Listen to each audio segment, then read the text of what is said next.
삶이 극도로 고달프고 먹을 것조차 구할 수 없는 가난한 한 도시. 마치 사막과 같은 곳에서 사람들은 살아가고 있습니다. 이러한 상황 속에서 다이고라는 지도자는 지옥 전당이라는 곳으로 향합니다. 그곳에서 한 노인은 다이고에게 어두운 생각을 버리라고 충고하며 그가 하려는 일이 잘못되었고 상상할 수 없는 결과를 초래할 것이라고 경고합니다. 하지만 다이고는 이미 지옥에서 살고 있는 자신들에게 더 나쁜 일은 없다며 반박합니다. 노인은 계속해서 다이고를 설득하려 하지만 다이고는 듣지 않고 그를 자신의 앞길을 막는 장애물로 여겨 죽입니다. 다이고는 이상한 기호가 새겨진 벽 앞에 서서 악마들에게 자신과 거래하고 싶다고 선언합니다. 그는 자신과 그의 백성이 겪는 고통과 빈곤에서 벗어나게 해준다면 악마들이 원하는 것을 무엇이든 주겠다고 제안합니다. 잠시 후 번개가 그곳을 치고 다이고의 얼굴에 낙인이 찍힙니다. 한편 집에서는 다이고의 아내가 힘든 출산을 하고 있었다. 다이고는 일을 마치고 아내를 확인하러 집으로 돌아왔다. 들어오자마자 조산사가 다이고를 멈춰 세우며 아직 아기를 보지 말라고 했다. 다이고는 조산사의 경고에 놀라면서도 개의치 않고 아이를 보겠다고 고집했고 충격적인 광경을 목격했다. 아기는 눈과 귀, 심지어 사지도 없이 태어났지만 어떻게든 살아있었다. 다이고는 잠시 아이를 응시하다가 웃으며 지옥 땅에서 악마들과 거래를 할 때 그들에게 원하는 것을 가져가라고 말했던 자신의 말을 떠올렸다. 이제 악마들이 자신의 아들을 가져감으로써 그의 소원을 들어주었음이 분명해졌다. 다이고는 아내에게 아이는 있고 자신의 이름을 이을 다른 아이를 낳을 준비를 하라고 말했다. 그는 산파에게 아이를 없애라고 명령한다. 다이고의 아내는 아이를 지키려고 애원하지만 그는 그것이 악마가 요구하는 대가라고 믿으며 거절한다. 여인은 아이를 강에 버려 죽이려고 데려가지만 불쌍히 여겨 차마 그럴 수 없다. 대신 그녀는 누군가 아이를 발견하여 구해주기를 바라며 작은 배에 아이를 태운다. 그리고 실제로 그렇게 된다. 배는 다른 마을에 도착한다. 시간이 흘러 아이는 생명이 없는 몸처럼 움직이지 않다가 주카이라는 남자에게 발견된다. 아이에게 동정심을 느낀 주카이는 인공 팔다리, 눈, 귀를 만들어 아이에게 달아주며 얼굴은 굳어진 표정 없는 조각상 같은 모습으로 만들어 놓는다. 수년 후 같은 도시에서 우리는 거리에서 사람들에게 물건을 파는 도로로라는 또 다른 소년을 만난다. 어느 날 3명의 거구의 험악한 남자들이 그에게 다가와 그의 물건을 훔쳐 자기 것처럼 팔았다고 비난합니다. 도로로는 그것을 부인하며 그들에게 자신이 도둑이라는 것을 증명하라고 도전합니다. 격분한 그 남자들은 그를 공격합니다. 도로로는 강으로 향해 달아납니다. 그들이 자신을 따라오지 않을 거라고 생각하며 그는 작은 강아지를 발견하고 함께 놀며 정이 들었습니다. 하지만 3남자가 강가에 나타나 도로로를 발견하고 그를 폭행합니다. 온몸에 한 군데도 성한 곳이 없을 정도로 심하게. 그들이 지쳐서 가려고 할 때 도로로는 다시 그들을 도발하며 돌을 던집니다. 화가 난 그들은 그를 붙잡아 그의 얼굴을 강물에 쳐박아 익다시키려 합니다. 이 순간 주인공 하야키마루가 다리 위에 서서 나타납니다. 사람들은 멈춰서서 그의 이상하고 조각상 같은 모습을 봅니다. 하야키마루는 사람들에게 보이지 않는 무언가에 집중합니다. 그들은 그가 무엇을 보고 있는지 궁금해합니다. 눈이 멀었지만 하야키마루는 마치 보는 것처럼 사물을 감지하고 시각화할 수 있습니다. 알고 보니 그는 물속에서 나타나는 괴물을 응시하고 있었습니다. 괴물은 그곳에 있는 모든 사람들을 공격하여 하나씩 집어삼킵니다. 괴물이 도로로를 향하자 하야키마루가 개입하여 싸워 물리치고 도로로를 구합니다. 구출되고 신비로운 인물에 놀란 도로로는 자신이 목격한 것을 믿을 수 없습니다. 괴물을 죽인 하야카마루는 떠나가지만 도로로는 끊임없이 그의 뒤를 따라다니며 말을 걸지만 하야카마루는 듣지도 보지도 못한다. 도로로는 하야카마루의 행동을 관찰하고 그가 귀머거리이자 말 못하는 사람임을 확인하지만 눈이 보이지 않는 그가 어떻게 괴물을 죽였는지 의아해한다. 함께 여행하는 동안 하야카마루는 먹을 것을 찾아 날것의 생선을 잡는다. 도로로는 그를 멈춰 세우고 굽는 방법을 알려준다. 하야카마루는 맛있게 먹고 도로로는 그 기회를 타서 함께 일하자고 제안하며 하야카마루가 자신의 말을 따르면 부자가 될 수 있다고 약속한다. 음식을 먹는 동안 하야카마루에 대한 더 많은 것을 알게 되는데 그는 영혼의 색깔을 볼 수 있는 초능력을 가지고 있다는 것을 알게 된다. 영혼의 색깔이 흰색이면 선한 사람이고 빨간색이면 악한 사람이므로 죽여야 한다. 이 능력 때문에 하야카마루는 도로로를 공격한 괴물을 죽였던 것이다. 그 영혼은 붉었다. 그는 도로로의 흰 영혼, 즉 위협이 되지 않음을 알아챘기에 도로로가 함께 있도록 허락했다. 다음 날 도로로는 인근 마을을 괴롭히는 괴물에 대해 하야키마루에게 알린다. 마을 사람들은 공포에 질려 괴물을 물리칠 사람에게 거액의 현상금을 걸었다. 도로로는 하야키마루를 마을로 끌고 간다. 도착하자 그들은 다리가 부러진 채 누워있는 마을 수령반디의 조수인 덴시라는 남자를 만난다. 덴시는 그들을 환영하며 음식과 숙소를 제공한다. 도로로는 호화로운 대접을 즐기지만 밤중에 종을 든 이상한 괴물이 그들 앞에 나타난다. 도로로는 당황하여 하야키마루에게 괴물을 공격하라고 소리치지만 하야키마루는 이상하게도 괴물의 존재를 감지하지 못하고 반응하지 않는다. 고쪽 모양의 괴물은 사라지고 도로로는 진정하여 아침까지 잠든다. 다음 날 덴시는 그들에게 반디지사가 만나고 싶어 한다고 알린다. 그들이 그녀의 집을 방문하자 하야키마루는 갑자기 검을 뽑아들고 반디를 공격하려 한다. 도로로는 반디가 평범한 사람이라며 하야키마루를 말리려 한다. 소란이 일어나자 마을 사람들이 모여들어 도로로와 하야키마루가 그들의 지사를 죽이려 했다고 비난하며 창고에 가둔다. 창고 안에서 도로로는 하야키마루에게 전날 밤에는 괴물을 공격하지 않더니 이제는 반디를 죽이려 하는 이유를 묻는다. 창고 안에 있던 늙은 맹리는 하야키마루처럼 영혼의 색깔을 감지할 수 있다며 그래서 외모가 아닌 본질을 볼 수 있다고 설명한다. 갑자기 창고에 촛불이 꺼지고 방은 어둠에 잠긴다. 괴물이 나타나자 하야키마루는 그것을 쫓는다. 괴물은 땅에 큰 구멍을 만들고 창고 밖으로 이어진다. 도로로와 노인은 그 길을 따라 반디의 집으로 가는데 하야키마루가 문을 부수고 있는 것을 발견한다. 반디는 괴물로 변신하여 하야키마루를 공격하며 오래전에 죽었어야 했다고 말한다. 하지만 하야키마루는 더 강하고 그녀를 죽인다. 알고 보니 반디가 마을을 괴롭히던 괴물이었다. 일어난 일을 처리하는 동안 도로로는 저 멀리 종괴물을 발견한다. 사라지기 전에 묻어둔 돈을 남겨둡니다. 도로로는 일부를 가져가서 하야키마루와 노인과 함께 마을을 떠납니다. 갑자기 하야키마루는 이상하고 격렬한 고통을 느끼기 시작합니다. 시간이 지나자 진정되고 잠이 들고 이 조용한 시간 동안 우리는 많은 세부 사항을 밝히기 위해 시간을 거슬러 올라갑니다. 하야키마루가 태어나기 전에 전 세계적으로 전쟁이 있었다는 것을 알게 됩니다. 이 전쟁은 사람들을 끔찍한 방법으로 고문한 폭정적인 지배자에 의해 주도되었는데 사지절단 후 살해하는 것도 포함되었습니다. 충격적이게도 이러한 잔혹행위를 돕던 사람은 하야키마루의 의수를 만들어주고 어린 시절을 돌봐준 주카이였습니다. 어느 순간 주카이는 자신의 끔찍한 삶과 저지른 끔찍한 행위에 염증을 느껴 폭군을 제거하기로 결심했습니다. 그는 자신의 목숨을 끊으려 물에 뛰어들었습니다. 하지만 구조되어 다른 마을에 정착하여 사람들을 돕는 삶을 시작했습니다. 많은 사람들이 그에게 도움을 청했고 그는 사람들의 팔다리를 자르는 대신 무료로 의족을 만들어주기 시작했습니다. 그는 친절하고 사랑받는 사람이 되어 마을 사람들에게 존경받고 기도의 대상이 되었습니다. 그를 도운 사람은 가남이라는 사람이었는데 그는 어릴 적 주카이에게 인공 다리를 달아준 덕분에 목숨을 구했습니다. 가나미는 나이가 들면서도 주카이의 곁을 지켰고 그들은 함께 사람들을 도왔습니다. 어느 날 가나미가 산책을 하던 중 어머니와 아들을 만났습니다. 소년의 팔이 잘려나가 고통스러워하며 울고 있었습니다. 어머니는 아들을 위해 주카이 박사에 대해 가나미에게 물었습니다. 가나미는 아이를 재빨리 주카이에게 데려갔습니다. 주카이는 어머니에게 아들의 상처가 낫는 대로 의수를 달아주겠다고 안심시켰습니다. 어머니는 기뻐하며 그에게 감사했고 가나미와 함께 주카이의 친절함에 대해 이야기하며 돌아갔습니다. 이야기 중에 어머니는 들리는 모든 소문을 믿어서는 안 된다고 말했습니다. 궁금해진 가나미는 어떤 소문인지 물었습니다. 어머니는 주카이가 사람들을 고문하는 폭군과 함께 일했다는 소문을 들었다고 밝혔습니다. 충격을 받은 가나미는 그날 밤 집으로 돌아와 주카이와 대면했고 주카이는 그 이야기를 확인했습니다.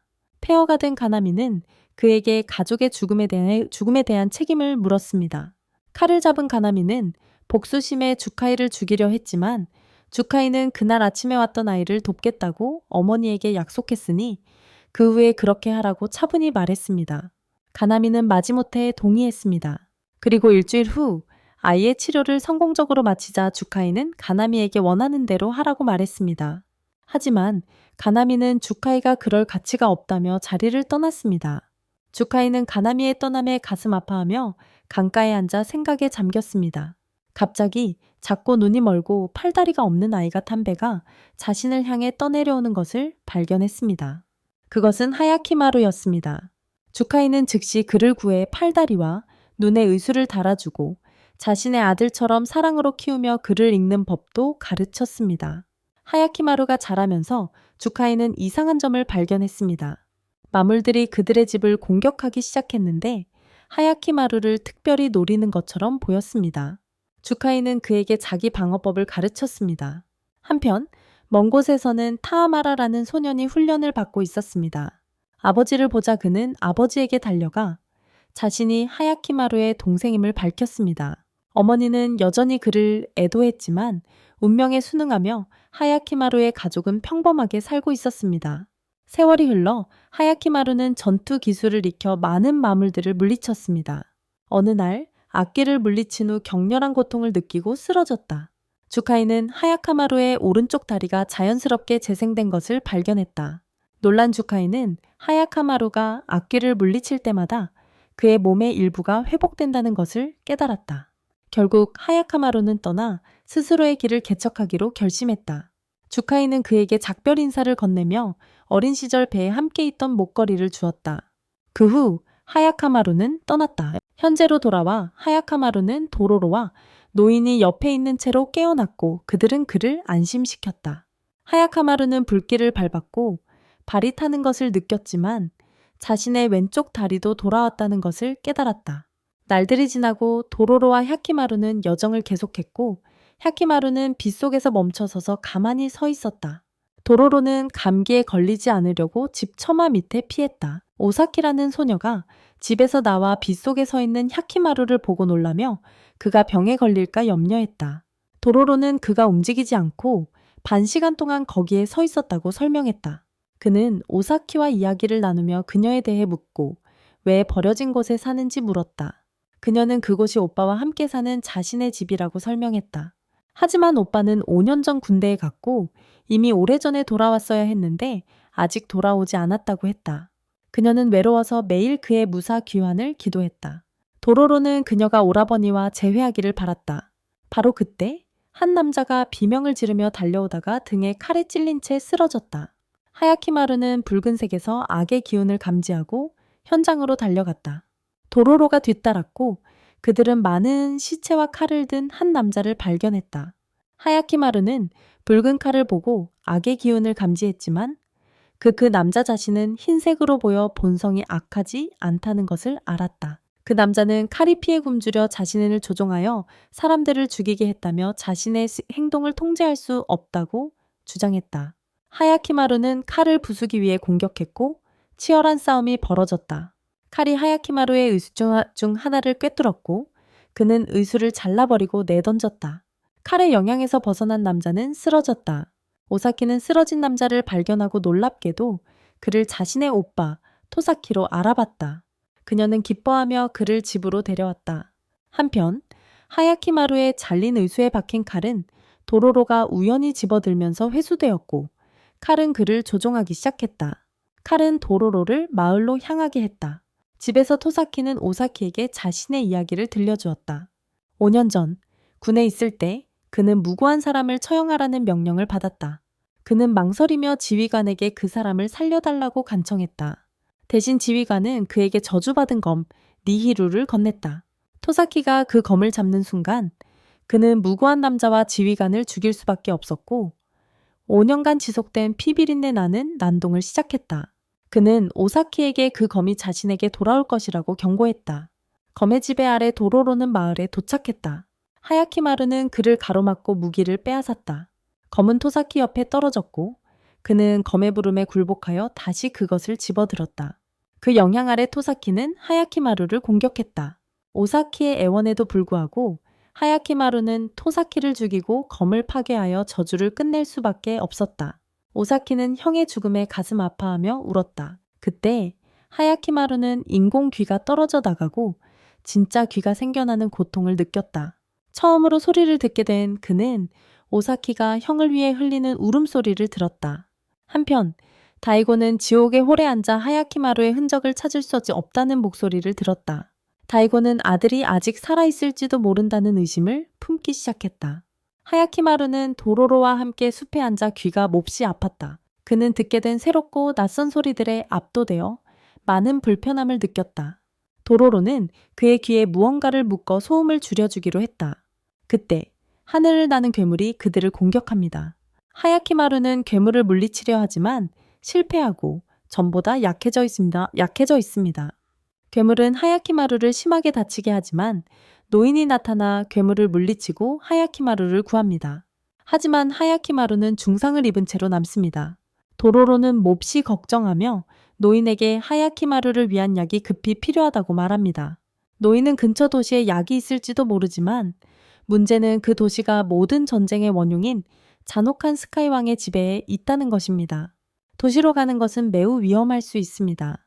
그들은 다음날 아침까지 다음 계획을 세우기로 합니다.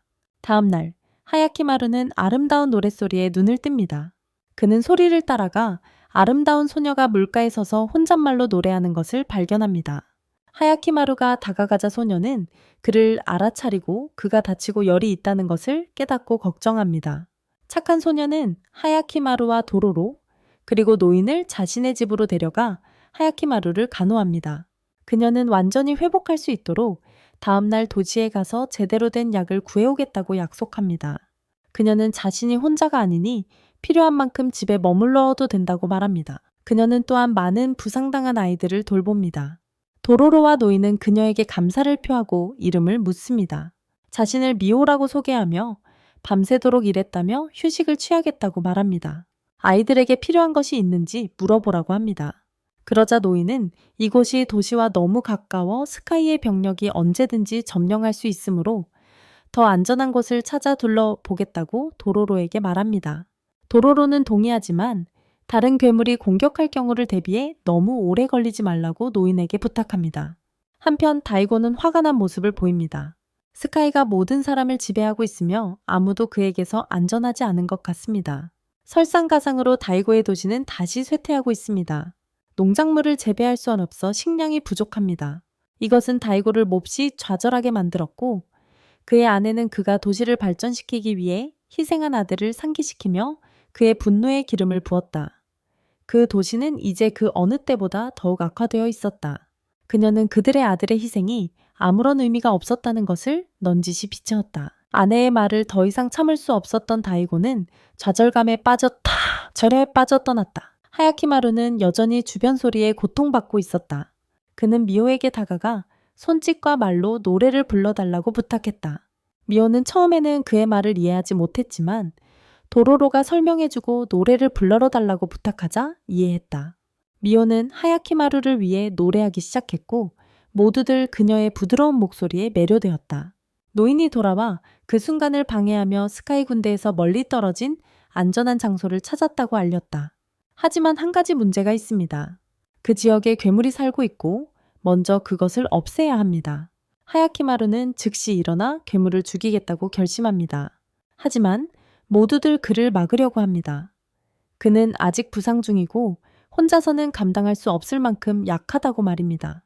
하지만 그는 듣지 않고 계속합니다. 그래서 노인은 그가 혼자가 아니도록 따라갑니다. 그들이 도착했을 때 그들은 땅에서 나오는 거대한 괴물을 발견합니다. 하야키마루는 그것과 싸우려고 달려들고 노인도 전투에 합류합니다.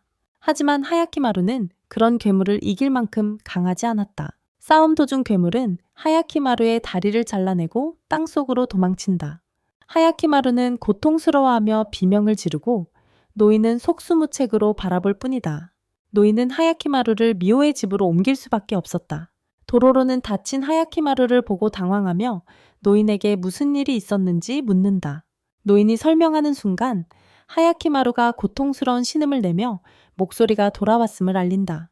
그들은 그를 안으로 데려가고 미호는 그의 상태를 보고 몹시 걱정한다. 미호는 곧 약을 구하러 도시로 가서 그를 간호한다. 그때 도로로는 깊은 걱정에 휩싸여 하야키마루에게 무슨 일이 생길까봐 집에서 떨어져 나온다. 미호와 함께 사는 타키라는 소년이 도로로를 위로하려고 다가온다.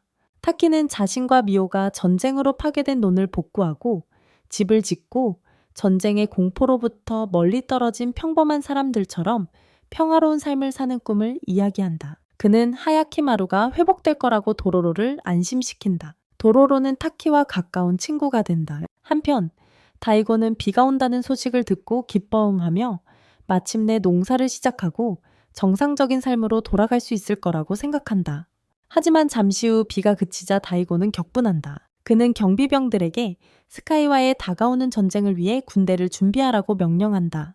타하마루는 이때 아버지에게 전쟁에 참전하게 해달라고 요청하며 자신이 뛰어난 전사라고 주장한다. 다이고는 전쟁의 위험으로부터 그를 보호하고 싶어 거절하고 이에 타하마루는 화를 낸다. 어머니마저 전쟁에 대한 욕심을 버리라고 설득하려 하자 그는 어머니가 자신의 삶에 무관심하고 자신이 이해할 수 없는 다른 것에만 몰두하고 있다고 비난한다. 그는 또한 어머니에게 항상 냉담했고 자신을 사랑하는 느낌을 준 적이 없다고 맞선다. 말을 타고 가는 타하마루는 어머니의 관심을 얻으려 했던 어린 시절의 기억을 되새긴다. 하지만 어머니는 특정 방에 틀어박혀 그를 무시했다. 그는 어머니를 자신에게서 멀어지게 만든 비밀을 밝혀내겠다고 다짐한다. 하야키마루는 심한 다리 부상으로 고통스러워한다. 좌절한 그는 일어서려 하지만 넘어지고 움직일 수 없다. 미호는 그를 도와 부드러운 태도와 노래로 진정시켜 편안하게 해줍니다. 그동안 하야키마루는 미호에게 이상한 감정을 느끼기 시작합니다. 도로로도 그를 돌보는 것을 돕고 그가 기력을 회복할 때까지 먹을 것을 줍니다. 그들은 그에게 새로운 의족을 맞춰 다시 걸을 수 있게 해줍니다. 그들은 며칠 동안 미호의 집에 머물며 평화롭게 지냅니다. 어느 날 미호는 일을 나가면서 도로로에게 하야키마루를 잘 돌봐주고 혼자 돌아다니지 못하게 해달라고 부탁합니다. 도로로는 그를 잘 지켜보겠다고 확신시켜줍니다. 하지만 미호가 떠난 지 몇 시간 후 하야키마루는 괴물을 사냥하기로 결심합니다. 도로로와 노인은 그를 막지 못하고 도로로는 그를 쫓습니다. 하야카마루는 길고 힘든 싸움 끝에 결국 괴물을 죽입니다. 충격적인 반전은 괴물이 죽자마자 하야카마루의 잘린 다리가 재생된다는 것입니다. 도로로는 기뻐하며 미호가 돌아오기 전에 집으로 돌아가라고 말합니다. 한편 미호의 집에서는 스카이 부하들이 도착합니다. 그들은 집을 습격하여 자비 없이 모두를 잔인하게 죽입니다. 멀리서 도로로는 미호의 집을 집어삼키는 불길을 봅니다. 그는 하야카마루에게 말하고 그들은 황폐해진 집을 찾아 돌아갑니다. 그들은 타키가 죽는 것을 목격하고 사방에 어린아이들의 시체가 흩어져 있는 것을 보게 된다. 미호는 땅에 움직이지 않고 누워있다. 도로로는 눈물을 터뜨리며 하야키마루에게 미호와 타키가 모두 죽었다고 말한다. 충격을 받은 하야키마루는 제어력을 잃고 폭주하여 스카이 부하들을 잔혹하고 무자비하게 모두 학살한다. 그의 분노에 도로로는 겁에 질려 그를 말리며 결국 그를 진정시킨다. 하야키마루는 미호를 애도한 후 도로로와 함께 그녀와 아이들을 묻는다. 그들은 미호의 노랫소리가 마음속에 울리는 가운데 그곳을 떠난다. 며칠 후 도로로와 하야키마루는 숲속에 있으며 할 일이 없어 심심해한다. 하야키마루는 아직도 미호와 일어났던 모든 일 때문에 속상해하고 있다. 도로로는 그를 위로하고 웃게 해서 기분을 풀어주려 하지만 하야키마루는 반응하지 않는다. 결국 도로로는 짜증이 나서 자리를 뜬다. 갑자기 상자가 그에게 떨어지고 고개를 들자 거대한 거미와 거미줄에 묶인 채 정신없이 웃는 한 남자를 본다.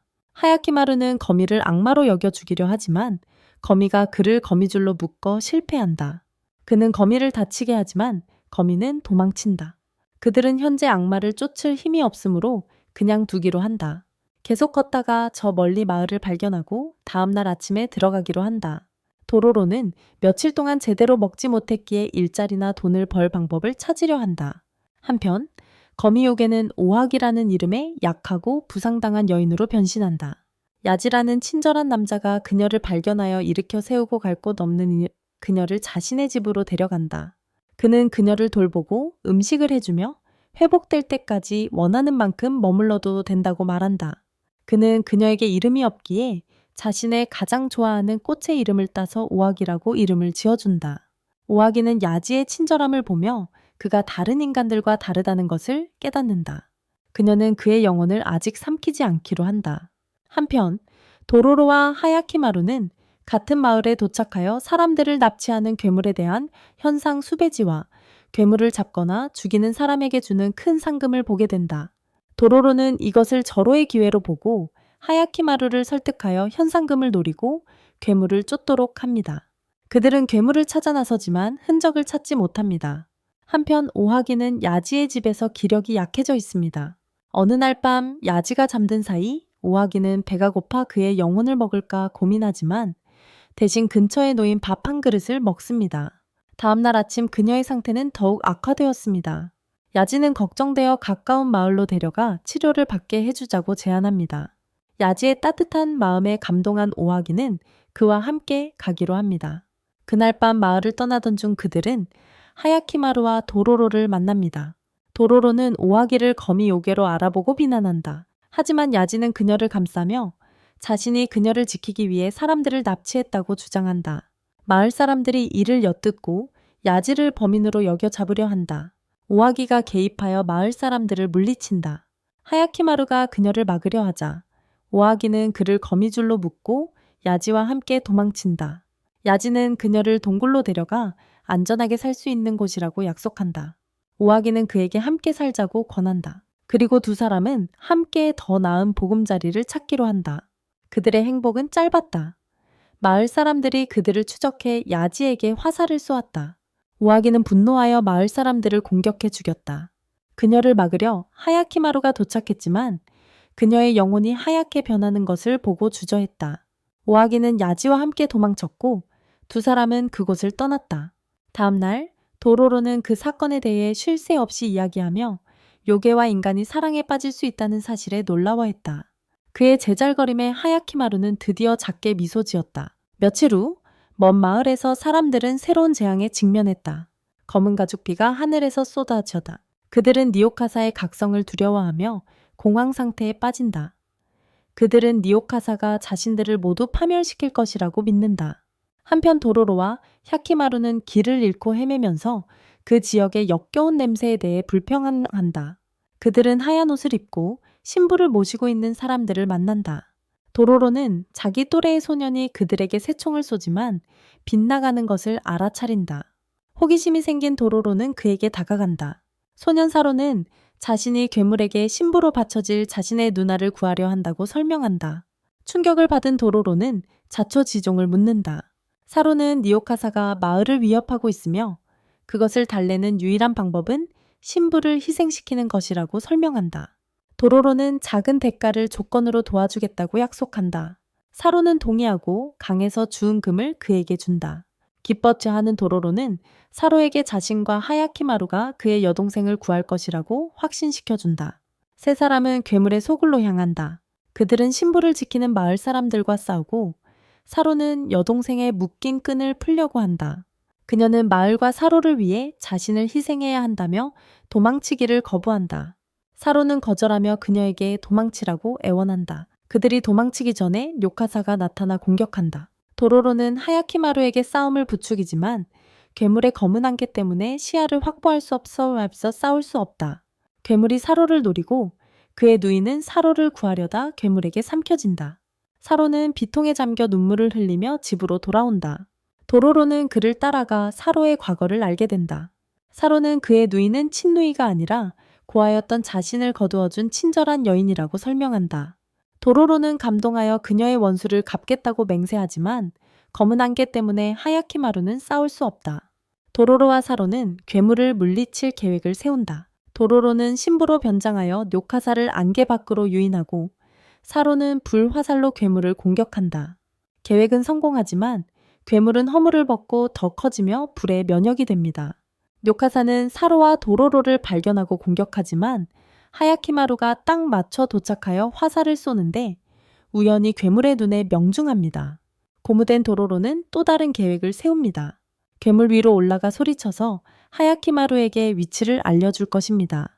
떨어지는 바위에 맞아 정신을 잃지만 도로로의 계획은 거의 실패할 뻔하지만 그는 딱 맞춰 의식을 회복하고 소리칩니다. 하야키마루는 소리를 따라가 요카사를 처치하고 안개를 걷어냅니다. 사로의 여동생이 괴물배에서 살아서 나오자 사로는 크게 기뻐합니다. 그는 도로로와 하야키마루에게 여동생을 구해줘서 고마워합니다. 한편 하야키마루는 인공코가 고장나면서 고통을 느끼기 시작합니다. 그 자리에 진짜 코가 자라나면서 다시 냄새를 맡을 수 있게 됩니다. 새로운 냄새에 압도된 그는 주변의 불쾌한 냄새를 가리기 위해 꽃을 꺾습니다. 하야키마루는 처음으로 도로로의 이름을 부르며 길을 가면서 꽃을 꺾어달라고 부탁합니다. 하야키마루의 입에서 자신의 이름을 듣자 도로로는 행복에 겨워 웃습니다. 키마는 주변의 모든 것을 킁킁거리며 모든 냄새를 구별하고 어떤 것도 놓치지 않습니다. 도로로까지 냄새를 맡으며 놓아주지 않고 한동안 그러다가 갑자기 도로로가 병이 나서 기절합니다. 하야키마루는 그에게 달려가 열이 나는 것을 확인합니다. 그는 도로로를 업고 농부를 만날 때까지 계속 걸었다. 하야키마루는 농부에게 도로로가 고열이라고 말했다. 농부는 자신은 의사가 아니라 도울 수 없다고 말했지만 도움을 줄 수 있는 근처의 여자를 언급하며 무엇을 해야 할지 알려줄 것이라고 했다. 그래서 하야키마루는 그녀에게 갔다.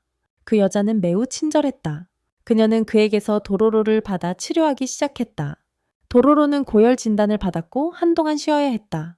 이동안 하야키마루는 여자의 지시대로 도로로를 위해 약과 물을 가져왔다. 한편 도로로는 그 여자의 집에서 어머니를 떠올리게 하는 꽃을 발견한다. 그는 몽상에 젖어 어린 시절 자신에게 일어났던 모든 일을 떠올린다. 이때 우리는 하야키마루를 만나기 전 도로로의 과거 이야기를 알게 된다. 도로로는 아버지와 어머니와 함께 평범한 삶을 살았고 그의 아버지는 한 집단의 지도자였던 것으로 드러난다. 어느 날 왕의 기사들이 그들을 공격했다. 도로로의 아버지는 자신의 무리와 함께 기사들을 격퇴하여 자신의 백성과 가족을 지켰다. 도로로의 아버지에게는 야치라는 친한 동료가 있었는데 그는 항상 아버지와 함께했다. 당시 야치는 도로로의 아버지에게 왕의 기사단에 들어가는 것을 고려해보라고 제안했다. 좋은 기회이고 높은 지위를 얻을 수 있을 것이라고 말하며 도로로의 아버지는 야치를 때렸고 도로로의 어머니는 야치에게 왕이 그들의 백성에게 한 짓을 잊고 이제는 왕처럼 되려 한다고 말했다. 야치는 화가 났지만 더 큰 갈등을 피하기 위해 물러섰다. 어느 날 도로로의 아버지 요코와 그의 무리는 그들에게 위협이 되는 왕의 기사들을 공격할 계획을 세웠다. 그들은 공격을 위해 나섰지만 기사들이 이미 그들의 계획을 알고 있다는 것을 알고 놀랐다. 야치가 왕을 위해 일하는 반역자였기 때문에 매복은 그들에게 돌아왔다. 그는 기사들에게 요코의 다리를 쏴 불구로 만들라고 명령했고 나머지 무리를 모두 없애버렸다. 요코와 그의 아내, 아들만 살아남았다. 하지만 그들은 그가 그들을 살려두지 않았으면 했다. 요코는 걸을 수 없게 되었고 그들은 굶주리며 길을 따라 먹을 것을 찾아 헤맸지만 아무것도 찾지 못했다. 집으로 돌아왔을 때 야치는 그들의 집과 마을 사람들의 집을 불태워 버렸습니다. 마을 사람들은 일어난 모든 일에 대해 요코를 비난하며 그에게 책임을 돌렸습니다. 격분한 요코는 폭발하여 그의 내면의 짐승을 풀어놓았습니다. 그는 미치광기처럼 마을 사람들을 공격하여 모두를 죽였습니다. 누군가가 뒤에서 그를 찌르기 전까지. 그리고 요코는 죽었습니다. 도로로와 그의 어머니는 요코의 죽음에 망연자실했습니다. 그들은 무엇을 해야 할지, 어디로 가야 할지 몰랐습니다. 그들의 상황은 절망적이었고 그들은 여러 날 동안 떠돌아다니며 많은 고난을 겪었습니다. 그들은 몇 달 동안 마을을 떠돌아다니다가 어느 날 한 노인이 도로로의 어머니에게 가난한 사람들에게 무료로 음식을 제공하는 곳에 대해 말해 주었습니다. 굶주린 아들을 위해 서둘러 음식을 구하러 줄을 섰지만 야치가 음식을 나눠주는 사람이라는 것을 알게 되었습니다. 요코 없이 그녀를 보자 요코가 죽었다는 것을 깨달았습니다. 그는 조롱하며 웃으며 자신이 왕과 가까운 자리에 올랐고 곧 왕의 오른팔이 될 것이라고 말했습니다. 그러고는 줄 서 있는 모든 사람들에게 음식이 거의 다 떨어져서 모두에게 충분하지 않을 것이라고 말했습니다. 도로로의 어머니를 포함한 군중들이 남은 음식을 차지하려고 싸움을 시작했고 그녀는 남은 음식을 간청했습니다. 음식을 나눠주던 남자는 그녀에게 그릇이 없다고 말했고 그녀는 손에 부어달라고 부탁했습니다. 그 남자는 국이 너무 뜨거워서 손이 탈 것이라고 경고했지만 그녀는 개의치 않았습니다. 그는 뜨거운 국을 그녀의 손에 부었고 그녀는 화상의 고통에도 불구하고 굶주린 아들에게 먹이기 위해 그것을 가져갔습니다. 그 후 그들은 마을을 떠나 붉은 꽃이 가득한 들판을 지났습니다. 그곳을 지나가던 중 도로로의 어머니는 쓰러져 죽었습니다. 도로로는 어머니를 껴안고 슬퍼했습니다. 그것이 도로로의 이야기였습니다.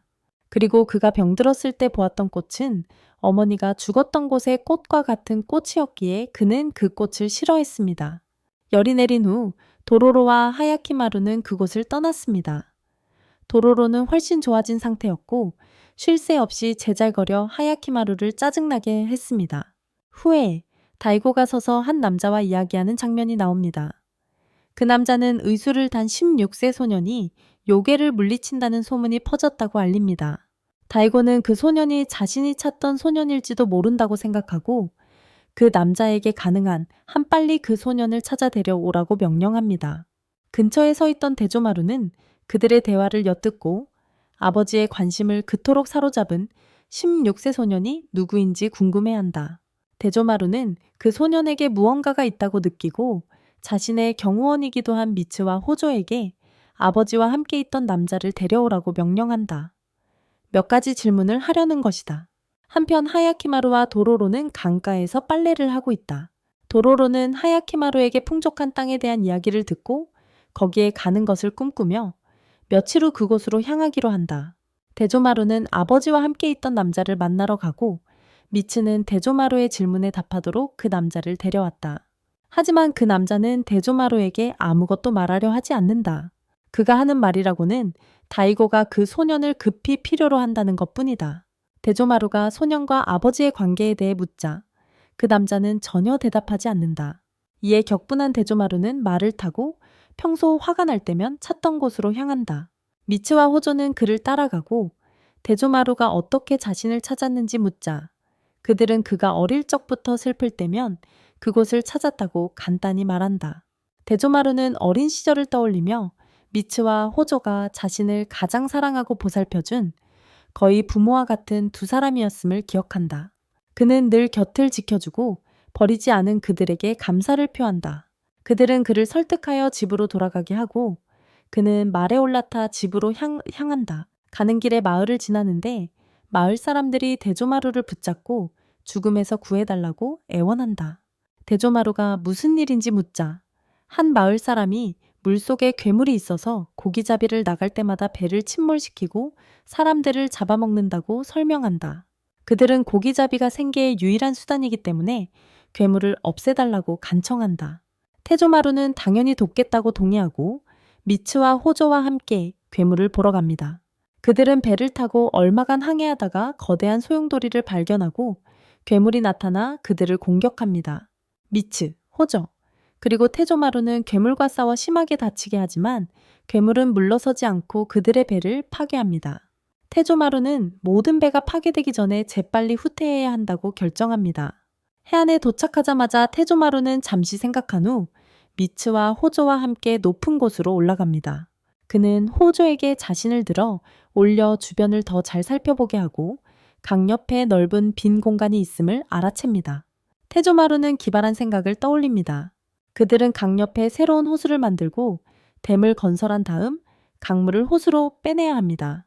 괴물을 호수로 유인해 댐으로 가두려 합니다. 그들은 계획을 진행하고 그와 마을 사람들은 호수를 만들기 위해 서둘러 일합니다. 완성되자 호조는 미끼가 되어 강으로 나아갑니다. 괴물은 배를 보고 잡아먹으려 쫓아오지만 호수에 갇히고 댐에 둘러싸여 빠져나갈 수 없게 됩니다. 대조마루는 마을 사람들에게 호수의 물을 강으로 재빨리 빼라고 명령합니다. 호수는 말라붙고 괴물만 남습니다. 괴물이 드러나자 그들을 죽이기가 훨씬 쉬워졌습니다. 그들은 괴물을 공격하여 온몸에 상처를 입힙니다. 마을 사람들은 대조마루를 응응하지만 괴물은 그들 모두보다 영리합니다. 괴물은 댐에 큰 돌을 던져 댐을 무너뜨리고 물이 다시 밀려들어 모두를 덮칩니다. 물속에서는 더 이상 괴물을 공격할 수 없습니다. 괴물은 호조까지 잡아삼키려 한다. 정이 삼키려 합니다. 호조는 괴물이 자신을 끝장낼까봐 필사적으로 저항합니다. 대조마루는 호조가 위험에 처한 것을 보자 그를 구하기 위해 최대한 빨리 헤엄쳐갑니다. 하지만 갑자기 누군가 나타나 검 한번 휘두르자 괴물이 죽습니다. 그것은 하야키마루였습니다. 떼조마루는 하야키마루를 충격과 당혹감으로 바라본다. 상황이 다소 진정된 후 떼조마루는 하야키마루에게 다가가 그의 신분과 그러한 일을 어떻게 해냈는지 묻는다. 도로로가 그를 대신하여 대답하며 하야키마루는 매우 강한 전사이며 그의 임무는 요괴를 처치하는 것이지만 무료는 아니라고 말한다. 도로로는 요괴 사냥에 대한 대가로 떼조마루에게 돈을 요구한다는 암시를 한다.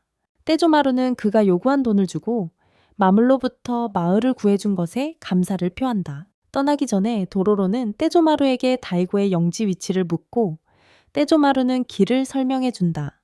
떼조마루가 떠나기 전에 그의 이름을 묻고 하야키마루가 대답하자 도로로와 함께 다이고의 도시를 향해 간다. 한편 떼조마루는 호고와 미츠에게 하야키마루가 요괴를 죽인 것에 대해 불쾌감을 드러내며 그 누구도 그보다 검술이 뛰어날 것이라고는 상상도 못했다고 말한다.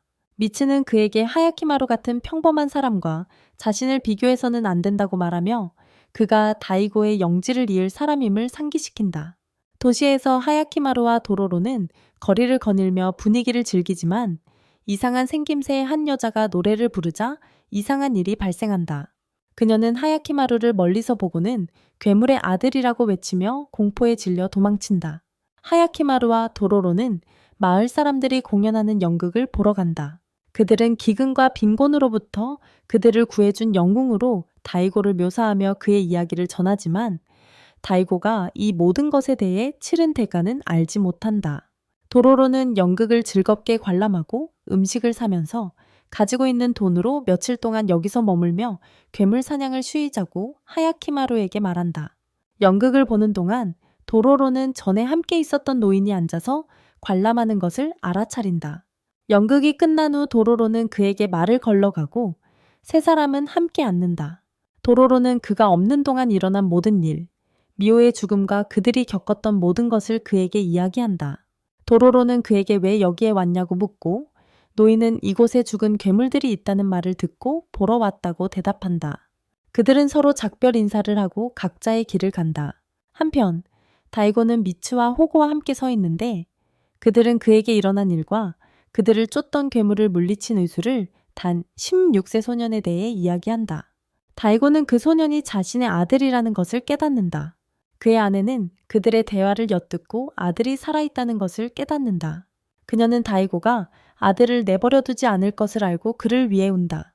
그녀는 다이고에게 아들에게 해를 끼치지 말라고 애원하지만 다이고는 그 소년 때문에 자신의 땅이 파괴되고 다시 한때의 가난으로 돌아가는 것을 두고 볼 수 없다고 주장한다. 그의 아내는 지금 겪는 고통이 순수한 아이를 희생시켰기 때문일지도 모른다고 주장하며 다이고가 떠나자 눈물을 흘린다. 이때 타하마루가 그들의 대화를 엿듣고 그 소년과의 관계에 대해 궁금해한다. 한편 하야키마루와 도로로는 도시를 계속 돌아다니다가 많은 시체들이 있는 벽에 도착한다. 쿠리코라는 어린 소년이 그들에게 다가와 다이고와 사이가 좋지 않은 아사쿠라 영주의 영토로 들어가게 되므로 벽을 넘을 수 없다고 말한다. 도로로는 혼란스러워하며 그렇다면 쿠리코는 왜 거기에 있는지 묻는다. 쿠리코는 자신이 예전에 벽 너머에서 살았고 그 땅이 다이고에게 속해 있었다고 설명한다. 하지만 아사쿠라가 군대를 이끌고 와서 그의 마을을 불태우고 그 땅을 차지하여 벽을 쌓았다. 쿠리코는 어머니와 가족이 아사쿠라의 땅 저편에 있기 때문에 간절히 벽을 넘고 싶어 하지만 밤의 반몬이라는 괴물이 벽을 넘으려는 사람들을 공격하기 때문에 넘을 수 없다. 괴물이라는 말을 듣자 도로로는 꾸리코에게 돈을 받는 조건으로 도와주겠다고 말한다. 꾸리코는 그들에게 줄 돈이 없다고 대답한다. 도로로는 괜찮다며 이틀치 식량을 대신 받겠다고 한다. 꾸리코는 동의하고 그들은 계획을 세운 후 밤이 될 때까지 기다린다. 괴물이 나타나자 하야키마루가 공격하고 도로로는 그를 돕는다. 꾸리코는 그들 없이 담을 넘을지 말지 망설이다가 결국 담을 넘어 어머니를 찾으러 달려간다. 도로로는 그를 불러 위험하니 혼자 가지 말라고 경고하지만 하야키마루는 자신이 괴물을 상대하는 동안 꾸리코를 따라가라고 말한다. 도로로는 꾸리코를 쫓아 그를 찾다가 아사쿠라 군대에게 붙잡힌 그를 발견한다. 한편 하야키마루는 강력한 괴물과 싸우다가 갑자기 날아오는 화살 세례에 놀란다. 누가 쏜 건지 확인해보니 다이고가 그의 앞에 서 있다. 동시에 다이고가 찾는 16세 소년이 하야키마루라는 것을 알고 있는 타하마루는 그를 찾아 사람들에게 수소문하기 시작한다. 하지만 아무도 유용한 정보를 주지 않다가 그는 이전에 하야키마루를 보고 겁에 질렸던 그 미친 여자를 다시 본다. 그는 그녀에게 하야키마루를 본 적이 있는지 묻는다. 그녀는 겁에 질려 알아들을 수 없는 말을 중얼거리지만 몇 가지 세부 사항을 기억해낸다. 그녀에게서 우리는 그녀가 하야키마루의 어머니가 출산하는 것을 도왔던 여자들 중 한 명이었고 팔다리와 눈이 없는 그를 태어나는 것을 보았다는 것을 알게 된다. 그때부터 그녀는 자신이 목격한 일로 미쳐버렸다. 다이고 앞에 선 하야키마루는 그가 누구인지 묻습니다. 다이고의 경비병들은 주군을 모욕했다고 느끼며 하야키마루에게 다이고에게 더 공손하게 말하라고 명령합니다. 하지만 다이고는 하야키마루가 이미 오래전에 죽었어야 했다며 경비병들에게 그를 죽이라고 명령합니다. 경비병들이 화살을 쏘지만 하야키마루는 피해 달아납니다. 한편 도로로와 쿠리코는 아사쿠라의 경비병들에게 잡혀 감옥에 갇힙니다. 깨어난 도로로는 쿠리코에게 함께 탈출해야 한다고 말합니다. 쿠리코는 오는 길에 자신의 마을이 파괴되어 불타는 것을 보고 가족이 죽었다고 생각하며 절망에 빠져 있습니다. 도로로는 그게 사실이라 해도 강하게 살아남아야 한다며 그를 위로합니다. 죄수 중 한 명이 그들에게 걱정하지 말라고 다이고가 그들을 죽게 내버려 두지 않을 거라고 말합니다. 도로로는 죄수의 옷에 있는 상징을 알아봅니다. 그것은 전에 하야키마루에게서 본 적이 있는 상징이었고 그 남자에게 그 상징에 대해 묻습니다. 그 남자는 그 상징이 있는 사람은 모두 다이고의 집안 사람이라고 설명합니다. 도로로는 충격을 받습니다. 하야키마루가 다이고와 관련이 있다는 것을 의미하기 때문입니다. 그들은 감옥에 잠시 머물다가 도로로는 위에서 떨어지는 물방울을 발견합니다.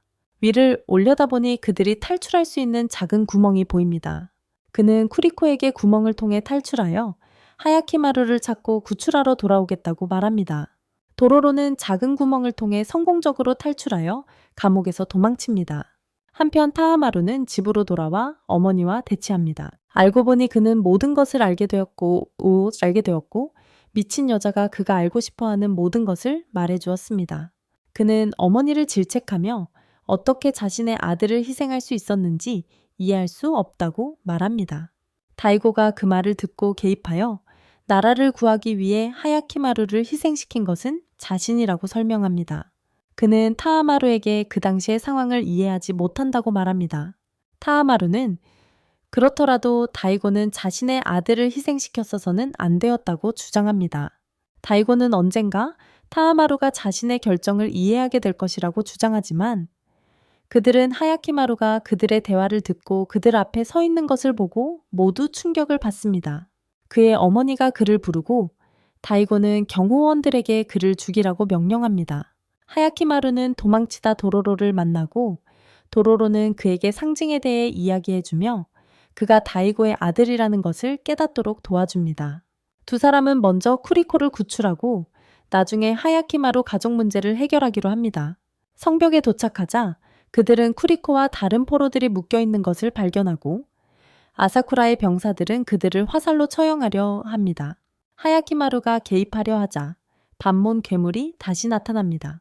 게다가 다이고는 기사들을 이끌고 하야키마루가 거기에 있다는 것을 알고 성벽으로 향합니다. 그들은 마주치고 가장 큰 놀라움은 타하마루가 나타난다는 것입니다. 그는 하야키마루에게 슬픔에 잠긴 목소리로 아버지의 이유를 이해하게 되었고 하야키마루를 죽이지 않으면 마을 전체가 멸망할 것이라고 말합니다. 그는 한 사람 때문에 그렇게 많은 목숨이 희생되는 것은 불공평하다고 선언합니다. 그는 모두 앞에서 하야키마루를 자신이 직접 죽이겠다고 선언한다. 타하마루는 검을 뽑아 하야키마루를 공격하지만 하야키마루는 방어하며 타하마루의 눈에 상처를 입힌다.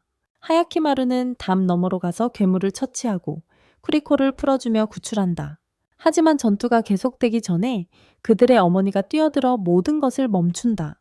그녀는 하야키마루에게 전에는 그를 구하지 못했고 지금도 구할 수 없지만 더 이상의 고통과 고난으로부터 그를 지키고 싶다고 말한다. 하야키마루와 도로로는 여정을 계속한다. 며칠 후 하야키마루는 여전히 그 일을 극복하지 못한다. 그는 자신을 죽이려는 타하마루와 자신을 위해 희생한 어머니를 계속해서 떠올린다. 그는 지쳐 일어서며 빨리 자신의 신체 부위를 되찾고 싶은 마음에 악마들을 물리치겠다고 다짐한다. 도로로는 하야키마루가 자신을 다칠까봐 말리며 최소한 이틀은 쉬라고 설득하지만 하야키마루는 거절하고 계속해서 온갖 곳에서 악기를 찾아다닌다. 도로로는 그를 격려하려고 온천 근처에 악기가 있다는 거짓말을 한다. 도로로가 늘 가보고 싶어 했던 물이 가득한 아름다운 곳이라고 말이다. 하야키마루는 동의한다. 한편 다이고의 모습이 보이고 하야키마루의 어머니가 아직 살아있지만 부상을 입고 위독한 상태임이 드러난다. 타하마루는 근처에 앉아 눈을 잃은 것에 분노하며 하야키마루를 죽이겠다고 맹세한다. 하야키마루와 도로로는 한 여자가 남자를 끌고 동굴로 들어가 거대한 조각상 아래에 놓는 곳에 도착한다. 조각상이 움직여 남자의 목을 베고 여자의 얼굴이 변하며 다른 모습으로 바뀐다. 온천으로 가는 길에 하야키마루와 도로로는 집을 발견하고 잠시 쉬기로 한다. 도로로는 하야키마루에게 불을 피울 나무를 구하러 간다며 쉬고 있으라고 말한다. 도로로는 나무를 주우러 나가지만 가는 길에 이상한 여자를 본다. 그 여자는 그의 어머니와 똑같이 생겼고 목소리까지 똑같다. 도로로는 여자의 손을 잡고 하야키마루에게 데려가 악마가 아닌지 확인한다. 하야키마루는 여자의 영혼의 색깔을 확인하고 희지만 약간 흐릿한 것을 본다. 어머니와 똑같이 생긴 그 여자가 악마가 아니라는 사실에 도로로는 기뻐한다. 도로로는 여자에게 이름을 묻고 여자는 오카카라고 말한다. 그 집은 그녀의 집이다.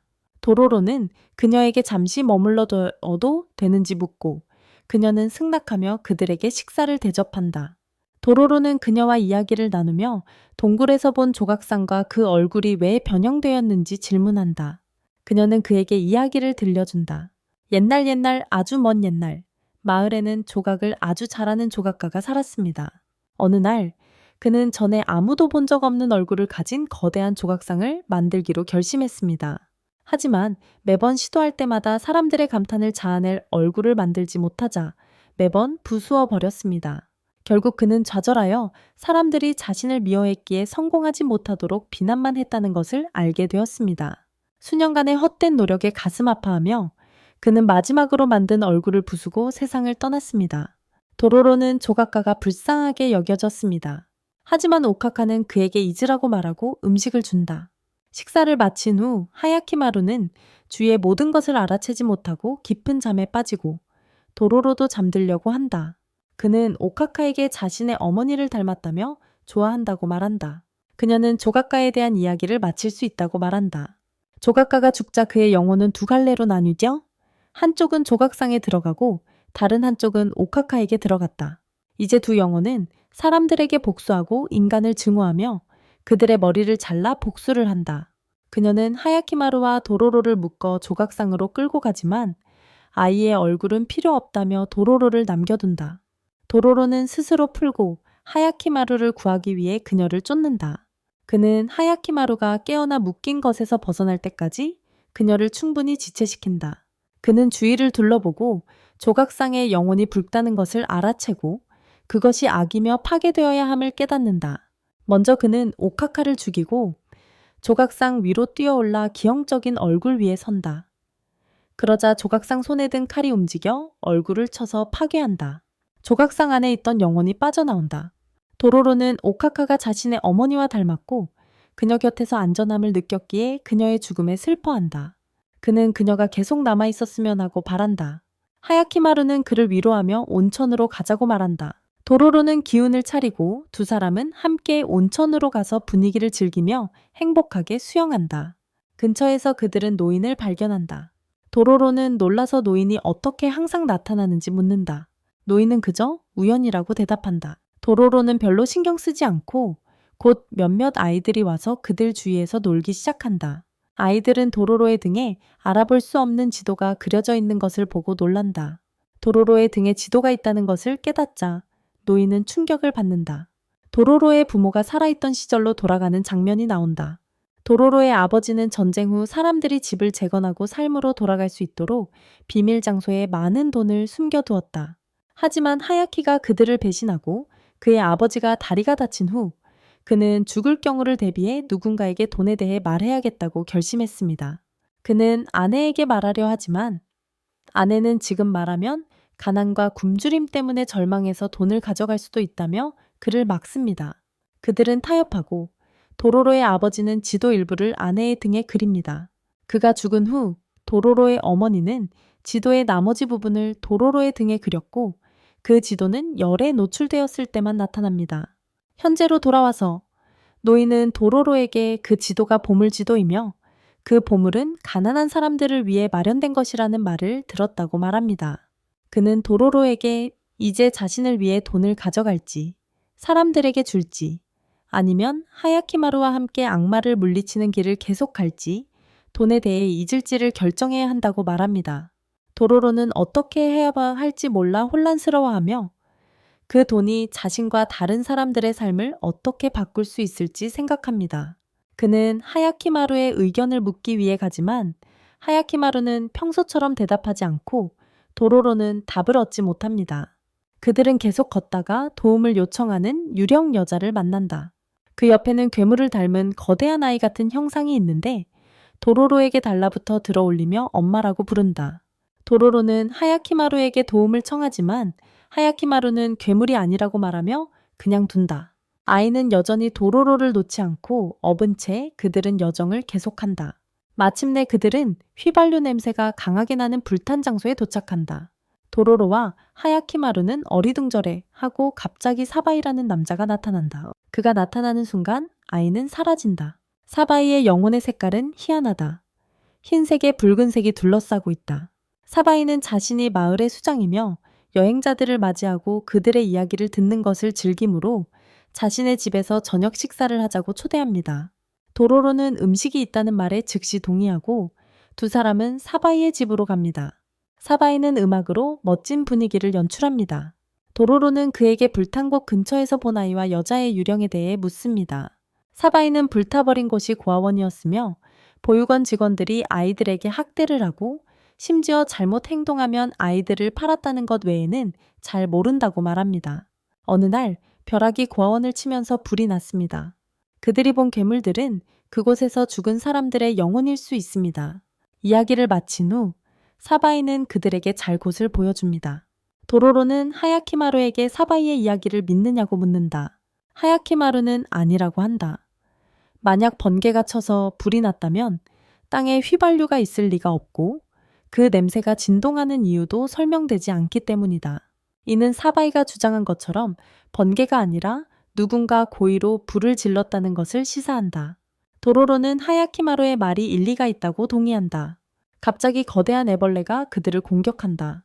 하야키마루는 그것을 여러 번 찔러 죽이려 하지만 마무리하기 전에 거대한 나비가 나타나 애벌레를 데려간다. 혼란스러워하는 도로로는 하야키마루에게 그 나비가 정말로 거대한 애벌레를 구하러 온 것이냐고 묻는다. 하야키마루는 자신도 이해할 수 없다고 말한다. 잠시 후 거대한 나비가 높은 언덕에 서 있는 사바이를 향해 날아갑니다. 나비는 소녀로 변신하고 사바이는 그녀와 아이들을 위해 음식을 가져왔다고 말합니다.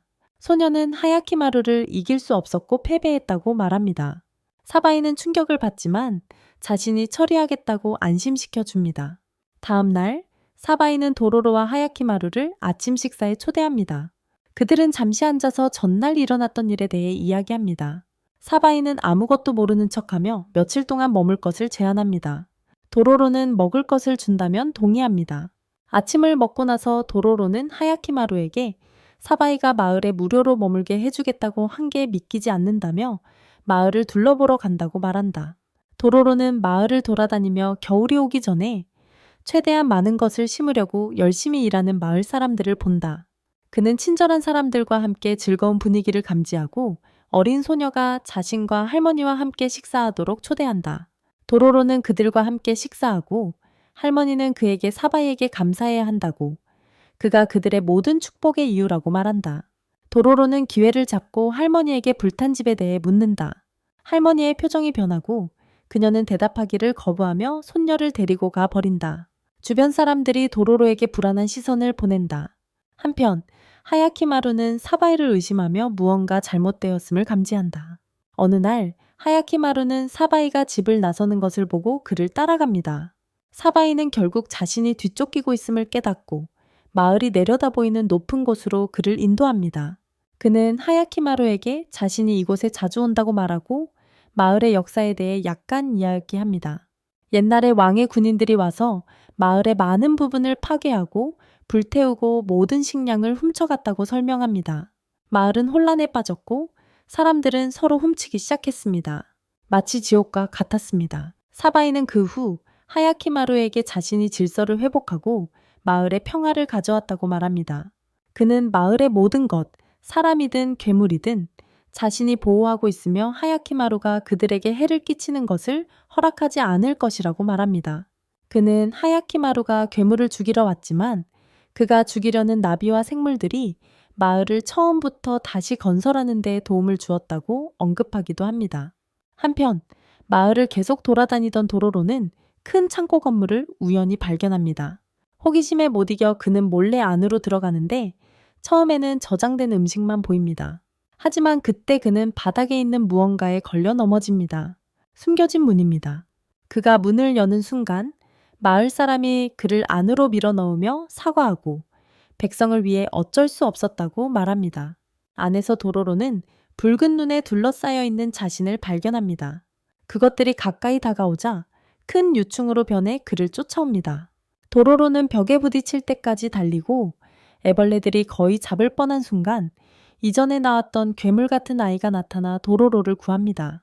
아이들의 영혼들이 나타나 애벌레들을 흩뜨리고 도로로에게 탈출 경로를 알려줍니다. 그들은 또한 그에게 일어났던 일의 진실을 보여줍니다.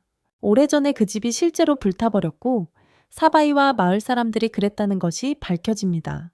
그들은 아이들을 없애는 대신 마을을 옛 영광으로 되돌리는 거래를 괴물들과 했습니다. 한편 하야키마루는 거대한 나비들에게 둘러싸인 채 여전히 사바이와 맞서고 있습니다. 사바이는 나비들에게 하야키마루를 먹으라고 명령합니다.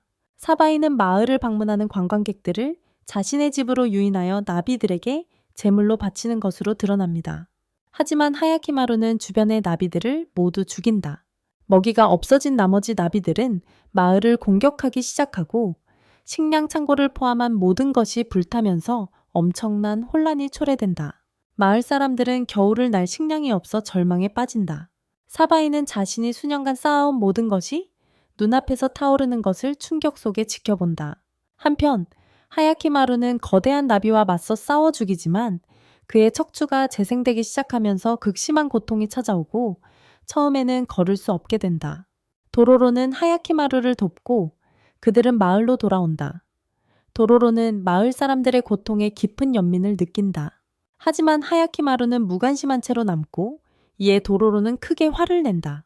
도로로는 하야키마루에게 그가 오로지 괴물을 죽이는 것만 신경 쓰고 있다고 비난하며 그런 길을 계속하면 자신이 싸우는 괴물과 같아질 것이라고 경고한다.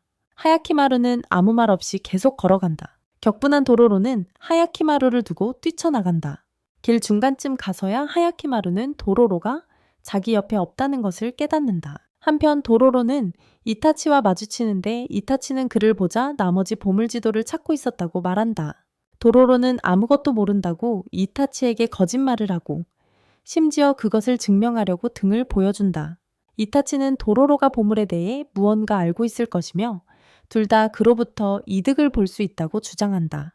그는 도로로를 묶어 말에 태우고 길을 가면서 보물을 찾으면 도로로에게 몫을 주겠다고 말한다. 도로로는 아무것도 원하지 않는다며 돕기를 거부한다. 그들은 결국 물 한가운데 섬으로 건너가야 하는 해안 마을에 도착합니다. 하지만 마을에 들어서자 시체는 없고 피만 가득한 완전히 파괴된 마을을 발견합니다. 그들은 해안가에 도착할 때까지 걸어가는데 모든 배가 파손되어 건널 수 없음을 알게 됩니다. 그때 한쪽 팔이 없는 남자가 이타치에게 다가와 도와주겠다고 제안합니다. 이타치는 승낙하고 그의 부하들과 함께 배에 오릅니다. 이상하게도 배는 상어에 연결된 밧줄에 의해 끌려갑니다. 그 남자는 자신이 미쳤고 상어들의 먹이로 그들을 데려왔다고 밝힙니다. 그는 두 마리의 상어가 자신의 가족 전부이며 상어들이 인육을 좋아해서 자신의 팔을 잘라 먹이로 주었다고 설명합니다. 그의 상어에 대한 집착은 그가 마을 사람들을 납치하여 상어에게 먹이로 던져 넣게 만들었고 마을 사람들이 모두 사라질 때까지 이어졌습니다. 그 남자는 자신의 상어 중 하나에게 신호를 보내고 상어는 첫 번째 배를 파괴하여 배에 탄 모든 사람을 죽입니다. 그런 다음 그는 상어 위로 뛰어올라 태연하게 돌아다니며 두 번째 상어에게 도로로와 이타치가 탄 나머지 배를 해가 질 때까지 기다리라고 말합니다. 배에 탄 모든 사람은 자신의 죽음이 가까워졌음을 느낍니다. 도로로를 제외하고는 그는 계획을 세우기 시작합니다. 그는 이타치에게 자신을 밧줄로 묶어 물에 뛰어들어 상어를 배 가까이로 유인하게 해달라고 말합니다. 그러면 모두 함께 상어를 찔러 죽일 수 있습니다. 계획은 성공합니다. 도로로는 물속으로 뛰어들어 상어가 다가오는 순간 그를 끌어올리라고 신호를 보냅니다. 상어가 물 밖으로 뛰어오르자 남자들은 칼로 쉴 새 없이 찔러 죽입니다. 온 힘을 다해 섬에 도착하여 죽은 상어를 해변으로 끌어올립니다. 미친 남자가 상어를 찾아올 때 미끼로 사용할 계획입니다. 그가 해변에 도착하면 그가 자신들에게 한 짓에 대해 두들겨 패려고 합니다. 모든 것이 계획대로 진행되고 그 남자가 해변에 도착하자 이타치와 그의 부하들은 도로로를 제외하고는 자비 없이 그를 때립니다. 도로로는 그들을 말리며 그를 죽이지 말라고 합니다. 도로로가 자신들의 목숨을 구했기에 이타치는 그의 말을 따릅니다. 그들은 임무로 돌아가 도로로에게 보물의 위치를 묻습니다. 하지만 그는 모른다고 주장합니다. 이타치는 그를 믿지 않고 도로로의 몸을 수색하다가 우연히 불에 가까이 다가갔을 때 도로로의 등에 있는 지도를 발견합니다. 이타치는 지도를 가져가 도로로를 묶어놓고 떠납니다. 미친 남자는 죽은 상어를 슬퍼하며 다른 상어에게 형의 원수를 갚으라고 명령합니다. 그 후 그들은 전혀 다른 장소로 향하는데 거기서 주카이는 죽은 시체에 의수를 부착하고 사람들을 돕고 있습니다. 그는 여러 사람들과 함께 일하고 있는데 갑자기 괴물들이 공격하여 그와 함께 있던 모든 남자들을 먹어치웁니다. 절망적인 상황에서 하야키마루가 나타나 모든 괴물들을 학살하고 주카이를 구합니다. 주카이는 하야키마루를 보고 눈을 믿을 수 없었고 그를 다시 만나 기뻐합니다. 그는 하야키마루를 자신이 사는 동굴로 데려가 지난 몇 년 동안 무슨 일이 있었는지 모두 이야기해달라고 부탁합니다. 하야키마루는 주카이에게 자신의 가족과 악마와 맺었던 계약, 그리고 어린 시절 자신이 희생물로 바쳐졌던 이야기를 시작합니다. 그는 또한 악마들이 가져간 자신의 신체 부위를 모두 되찾기 전에 가족들이 자신을 없애 스스로와 땅을 구하려 한다고 설명합니다. 계약을 끝내기 위해서 말이죠. 그런 다음 하야키마루는 나비 악마와 싸우다 잃어버린 다리 대신 새로운 의족을 만들어 달라고 주카이에게 부탁합니다. 하지만 주카이는 거절하며 하야키마루가 악마들과 계속 싸워 몸을 완성하는 것을 허락하지 않겠다고 말합니다. 그러면 그가 위험에 처할 것이기 때문입니다. 그는 모든 사람들이 하야키마루를 그들의 땅 멸망의 원인으로 여기며 그에게 등을 돌릴 것이라고 경고합니다. 동시에 하야키마루의 어머니는 깨어나 울며 자신의 행동이 어리석었고 아무것도 이루지 못했다는 것을 깨닫습니다. 아들을 지키지도 못했고 타하마루와 하야키마루 사이의 증오만 키웠을 뿐입니다. 다이고가 들어와 그녀에게 일어난 일을 생각하지 말고 감정을 억누르고 자신의 이익과 백성의 안녕에 집중하라고 말합니다. 그는 아들 타하마루에게 하야키마루를 찾아 없애라고 명령하며 떠납니다. 타하마루는 아버지의 말을 듣고 호구와 미츠를 모쳐 하야키마루의 흔적을 추적하며 그의 마지막 목격 위치를 알아낸다. 한편 하야키마루는 주카이에게 소중한 사람을 구하기 위해 의족이 필요하다고 주장한다. 그들이 이야기하는 동안 비가 내리기 시작하고 진흙과 돌이 떨어져 동굴 입구를 막는다. 하야키마루는 도로로를 구하기 위해 탈출하려 하지만 주카이는 그의 결정을 굽히지 않고 하야키마루가 싸우는 것을 막기 위해 가지고 있던 모든 의족을 파괴한다. 하지만 하야키마루는 개의치 않고 계속해서 탈출구를 찾으려 한다. 결국 하야키마루와 주카이는 동굴에서 나오지만 괴물들에게 포위된다. 하야키마루는 괴물들을 모두 죽이지만 괴물들은 계속 나타나고 그는 근처 나무가 괴물들을 불러들이고 있음을 깨닫는다. 그는 나무를 베어 괴물들을 없애고 주카이의 행동에 대해 이해한다고 말한다. 주카이가 돕든 안 돕든 그는 도로로를 구하러 갈 것이라고 확신시켜줍니다. 하야키마루는 주카이에게 작별 인사를 하며 그를 가족과 같다고 말합니다. 마치 어머니처럼. 주카이는 눈물을 흘리며 웃고 하야키마루의 짐과 저주에서 해방되기를 바랍니다. 하야키마루는 도로로를 찾아 수소문하다 해변 마을에 도착하고 도로로가 반대편에 있다는 것을 알게 됩니다. 그는 도로로를 만나러 배를 타고 건너가는 동안 타하마루는 괴물들로 가득한 곳에 도착합니다. 그는 미츠와 호구와 함께 괴물들과 싸우지만 한쪽 눈을 잃어 약해진 것이 분명합니다. 함께 괴물들을 물리치지만 타하마루는 하야키마루를 계속 찾다가 마을에 도착합니다. 하야키마루가 그곳에 있었다는 것을 알게 된 타하마루는 병사들에게 신호를 보내고 하야키마루를 찾으면 다음 악행을 계획하기 시작한다. 밧줄에 묶인 채로 여전히 있는 도로로에게 돌아가 보면 미친 남자가 자신의 상어의 죽음을 애도하고 있다. 그는 두 번째 상어에게 죽은 형제를 먹으라고 명령한다. 상어가 그렇게 하자마자 육지에서 걸을 수 있는 거대한 괴물로 변신하여 주변 모든 것을 파괴한다. 짐승은 도로로를 삼키려고 다가오지만 하야키마루가 적시에 도착하여 도로로를 위해 한쪽 다리로만 괴물을 죽인다. 하야키마루는 도로로를 껴안고 도로로는 울기 시작한다. 그 순간 하야키마루의 다리가 회복된다. 그와 도로로는 모두 기뻐한다.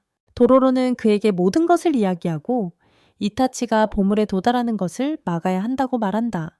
그들은 이타치를 만나러 뛰어가고 이타치는 계속해서 보물을 찾는다. 그는 길이 막힌 것을 발견하고 통과할 방법을 생각하기 시작한다. 폭파시킬 수도 있겠어. 이타치는 그 생각을 좋아한다. 하지만 그들이 실행하기 전에 면회 전에 전에 타하마루와 그의 병사들이 서머쳤다. 선면이 점이 총탄의 섬에 도착한다. 타하마루는 그의 부하들에게 길을 막는 자는 누구든 제거하라고 명령하고 병사들은 이타치와 그의 부하들에게 화살을 쏘기 시작하여 그들이 사방으로 도망쳐 숨도록 만든다. 타하마루는 하야키마루를 찾고 그를 발견하자마자 미츠와 호구와 함께 즉시 공격한다. 하야키마루는 세 사람에게 둘러싸여 고전한다. 도로로와 이타치는 이미 도망쳐버리고 하야키마루는 혼자 싸우게 되었다. 호구는 하야키마루의 검 하나를 부러뜨리고 타하마루는 나머지 하나를 부러뜨리려 하는 동안 미츠는 뒤에서 화살을 쏘는데 그중 하나가 하야키마루의 등에 맞는다. 하야키마루는 중상을 입었지만 계속 싸워 호구에게 치명상을 입힌다. 한편 이타치와 도로로는 안전한 곳을 찾지만 지도에 표시된 장소를 발견한다. 이타치는 보물을 보겠다는 결심으로 그곳으로 향하지만 도로로는 먼저 숨어야 한다며 그를 말린다. 이타치는 도로로의 말을 무시하고 계속 나아가지만 타하마루의 병사들에게 붙잡혀 화살을 맞고 쓰러진다. 도로로는 이타치를 안타까워하지만 아무것도 할 수 없다. 하지만 미친 남자는 다량의 폭약을 가져와 높은 곳에 올라가 폭파시킨다. 큰 바위들이 떨어져 타하마루의 병사들을 깔아뭉갠다. 이타치가 죽어가자 도로로는 슬퍼하지만 이타치는 도로로에게 자신이 평생 찾고 싶어 했던 보물을 보여달라고 마지막으로 부탁한다. 도로로는 그를 일으켜 세우고 그들은 보물에 도착한다. 이타치와 도로로 모두 그 엄청난 크기에 놀란다. 이타치는 죽기 전에 도로로에게 감사를 표한다. 호고가 중상을 입자 다하마루는 친구의 목숨을 걱정하여 작전을 중단한다. 그와 미츠는 배로 후퇴하며 하야키마루를 남겨둔다. 하야키마루는 이타치를 애도하며 앉아있는 도로로에게 갑니다. 하지만 그들은 아무것도 할 수 없습니다. 하야키마루는 도로로에게 즉시 떠나야 한다고 말합니다. 도로로는 돈을 챙기고 그들은 배에 올라 섬을 떠납니다. 그들은 하야키마루의 칼이 부러진 후 새로운 칼을 얻기 위해 대장장이에게 갑니다. 누군가 그들에게 먼 마을에 있는 유명한 대장장이 문의자를 알려줍니다. 그들은 오랫동안 걸으며 지나가는 사람들에게 대장장이에 대해 묻다가 길을 알려주는 사람을 만납니다. 하지만 그 남자는 문의자가 제대로 아무것도 할 수 없는 형편없는 대장장이라고 가라고 경고합니다. 그는 또한 문의자의 딸 오코는 무서운 성격의 끔찍한 사람이라고 말합니다. 그는 그들을 많이 험담합니다. 하지만 하야키마루와 도로로는 그들이 헛수고로 이렇게까지 온 것이 아니기에 그를 무시합니다. 그들은 대장장이에게 기회를 주기로 하고 그의 집으로 향하는데 딸이 노코가 문을 엽니다. 그녀는 매우 아름답고 친절한 것으로 드러납니다. 그들은 오코가 전혀 나쁘지 않다는 것을 알고 그 남자가 거짓말을 했다는 것을 깨닫습니다. 오코는 하야키마루를 보자마자 반하고 그를 자신의 미래 남편으로 생각하기 시작합니다. 그녀는 그들을 아버지 무니자에게로 안내하며 그가 성격이 급하고 첫인상을 매우 중요하게 생각하니 잘 행동하라고 경고합니다. 그들이 그의 방에 들어가자 오코는 아버지에게 두 사람이 찾아왔다고 말하러 갑니다. 하지만 그가 돌아섰을 때 하야키마루와 도로로는 벽에서 가져온 우스꽝스러운 가면을 쓰고 있어 그를 조롱하는 것처럼 보였습니다.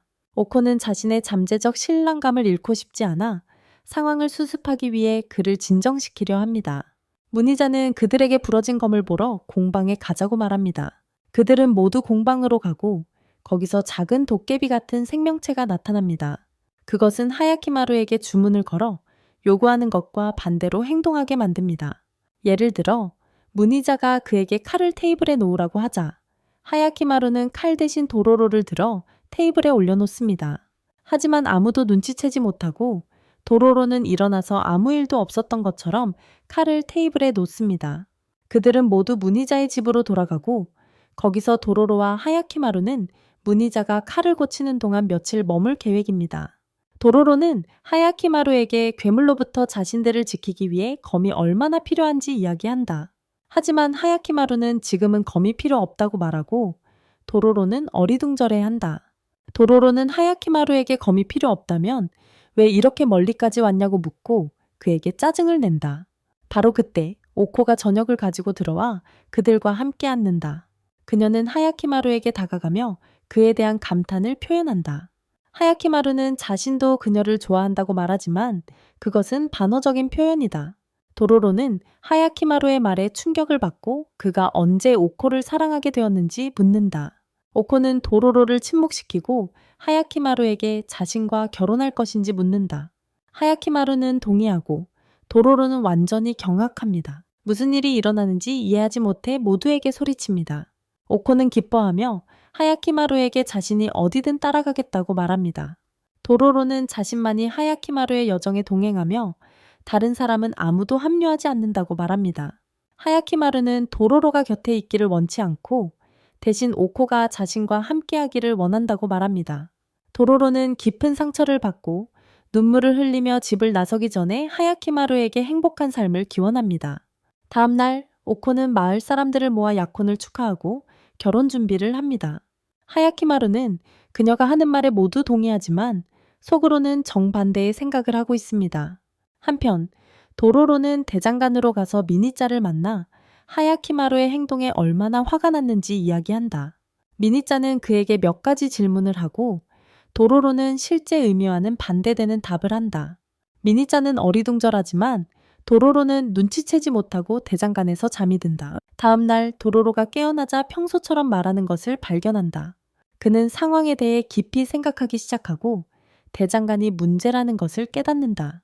사건들을 하나씩 연결해 보니 대장간에 있는 이상한 가면이 문제의 원인이라는 것을 알게 된다. 그가 전날 가면을 들고 있을 때는 모순적인 말을 했지만 가면을 내려놓은 후에는 정상적으로 말했다. 그는 하야키마루에게 알리려고 서둘러 나가지만 가면과 똑같이 생긴 도깨비를 만난다. 도로로는 문제의 원흉이 도깨비임을 깨닫는다. 도로로는 돌을 던져 도깨비를 쓰러뜨리려 한다. 한편 하야키마루와 오코가 도착하고 도로로는 하야키마루에게 도깨비를 없애라고 말한다. 하지만 도깨비는 하야키마루에게 반대로 명령하고 하야키마루는 도로로를 졸라대기 시작한다. 모두 도로로를 구하기 위해 그를 막으려 하고 미니짜가 마침 도깨비의 머리를 내려친다.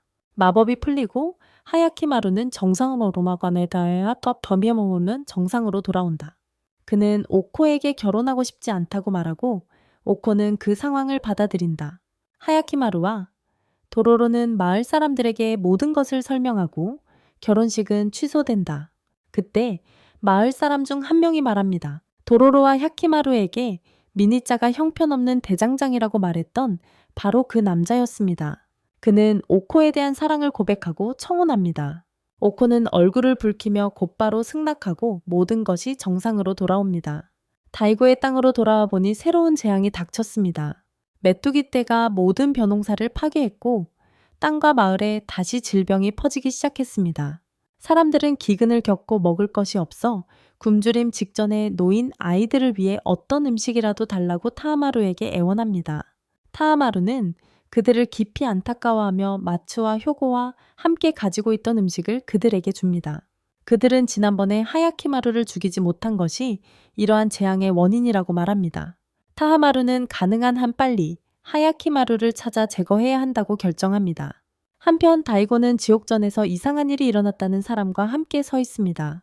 거기 악마상들 사이에 파란 불꽃 불꽃이 나타났습니다.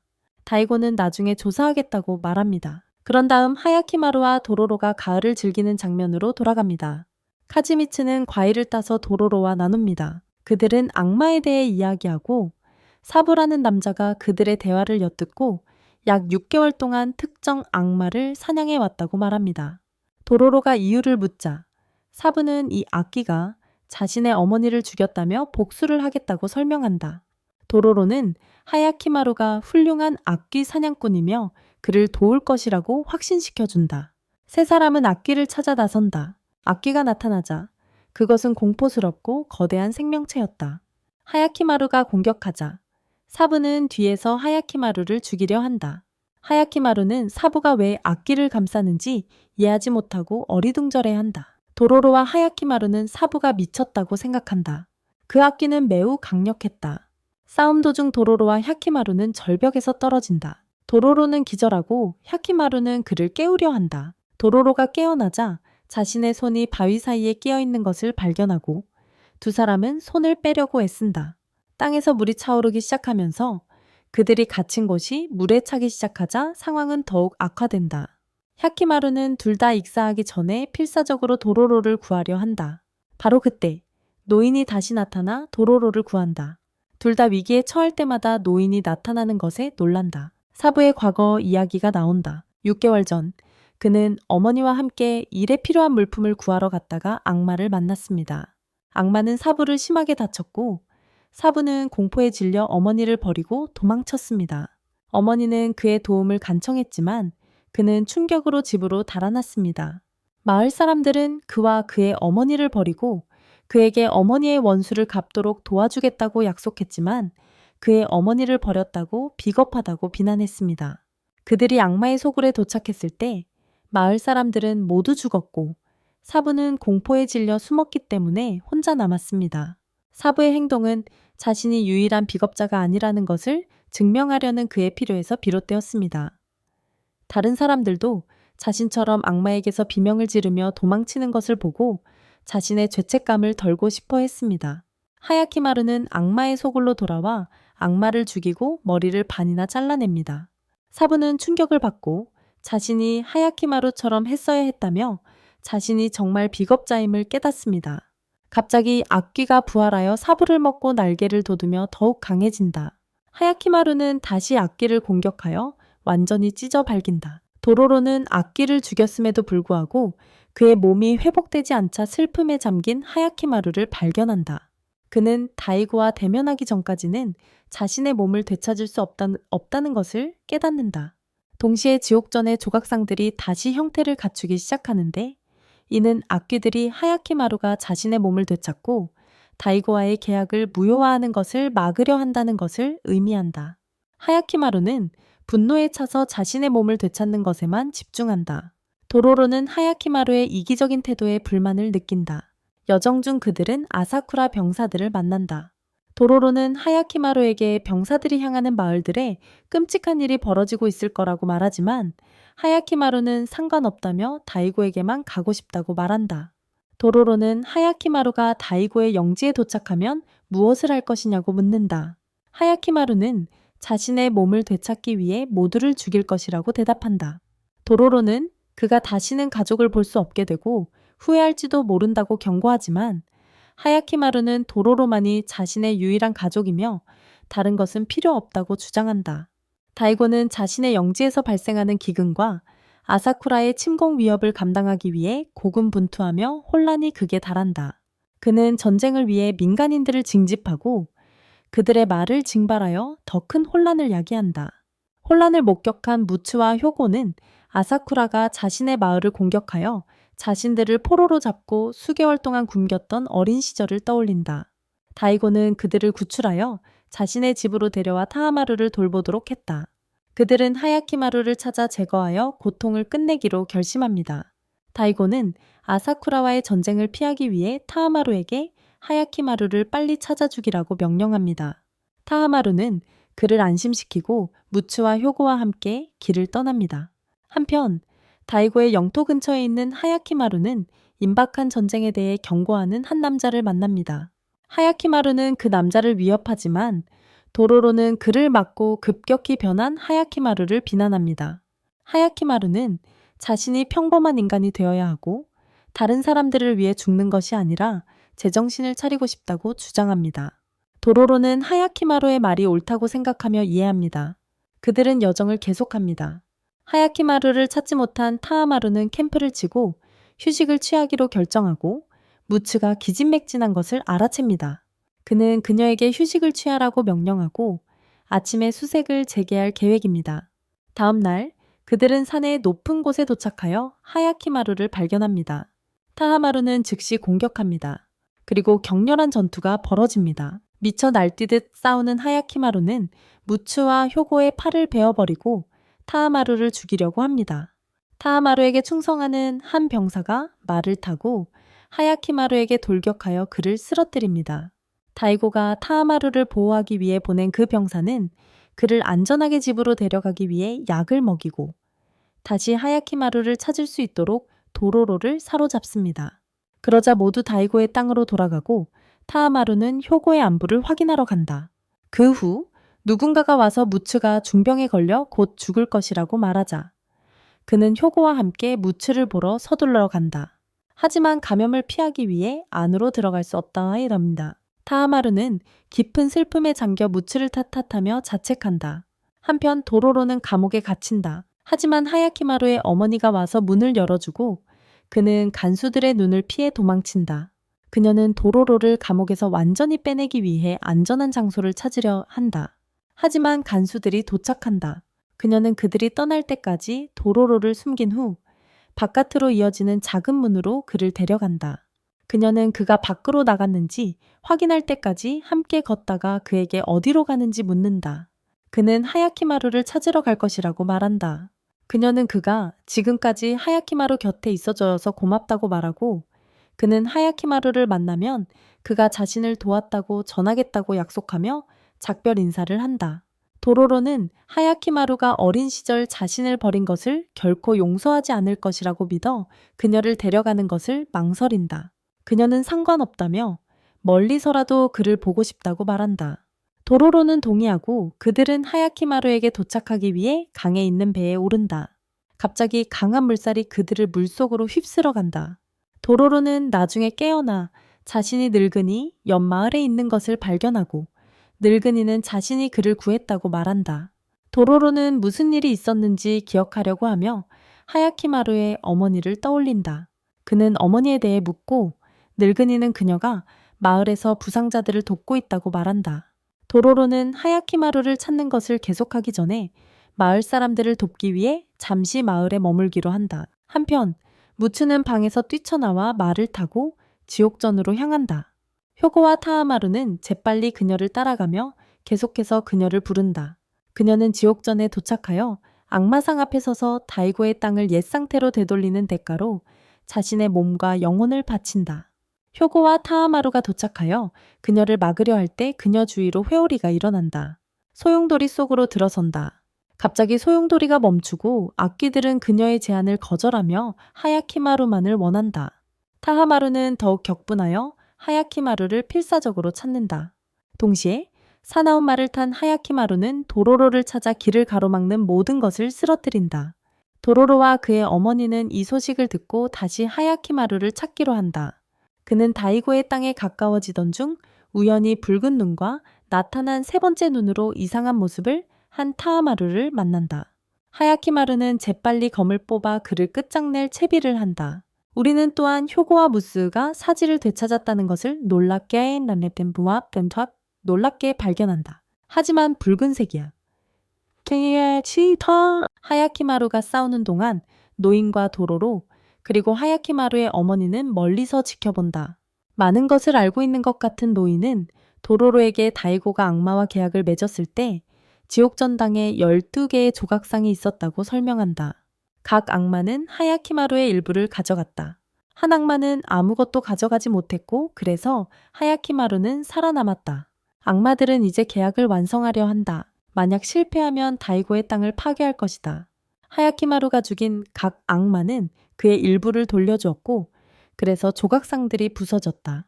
하야키마루가 사부의 어머니를 빼앗은 악귀를 물리쳤을 때 조각상은 아무것도 돌려주지 않고 원래대로 돌아갔습니다. 이제 악귀들은 타하마루, 무추 그리고 효고에게 하야키마루의 잃어버린 신체 부위들을 모두 주었으니 하야키마루는 그들을 물리쳐 자신의 몸을 되찾아야 합니다.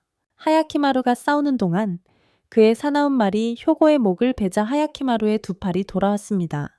무추와 효고의 죽음에 슬픔에 잠긴 타하마루는 그들이 죽었다는 사실을 믿을 수 없습니다. 그들의 어머니가 나타나 그만두라고 애원합니다. 하야키마루는 그녀의 목소리를 듣고 재빨리 떠납니다. 타하마루는 복수를 하려고 그를 쫓습니다. 그들의 어머니는 자식들을 잃은 슬픔에 무너져 울부짖습니다. 구경꾼들은 땅을 되찾기 위해 하야키마루를 죽여야 한다고 다툰다. 도로로는 그들이 하야키마루를 탓하면서도 자신들도 똑같이 행동하는 이기적인 모습에 화를 낸다. 하야키마루의 어머니는 모든 희생된 생명을 위해 하야키마루가 죽어야 하며 자신 또한 감정을 희생해야 한다고 말한다. 도로로는 더 나은 삶을 원하는 모든 사람은 하야키마루처럼 다른 사람의 희생에 의존하지 않고 스스로 노력해야 한다고 주장한다. 다이고의 집에서 불이 나는 것을 보고 모두 달려간다. 하야키마루와 타하마루가 안에 있다는 것을 알고 있다. 두 사람은 안에서 싸우고 있었다. 무추와 효고를 떠올린 타하마루는 더욱 격분하여 더욱 거세진 분노로 하야키마루를 공격한다. 하야키마루는 그를 벽에 내동댕이 치고 그의 목을 베어 죽일 기회를 얻지만 주저한다. 타하마루는 그를 죽이지 않은 이유를 묻는다. 하야키마루는 어린 동생에 대한 사랑을 느꼈고 그의 죽음을 두려워했다고 말한다. 타하마루는 마음이 누그러지고 검을 놓으려 하며 복수를 포기하려 한다. 하지만 그에게 주어진 악마의 눈이 그를 지배하며 동생을 죽이라고 명령한다. 자신을 제어하려고 애쓰던 타하마루는 자신의 눈을 빼내 하야키마루에게 주고 하야키마루는 마침내 시력을 회복한다. 하야키마루를 죽이는데 실패한 12번째 악마가 나타난다. 하야키마루는 재빨리 그것을 물리친다. 한편 그들을 찾으려는 어머니는 불타는 집으로 들어가는 숨겨진 지하 통로를 기억해낸다.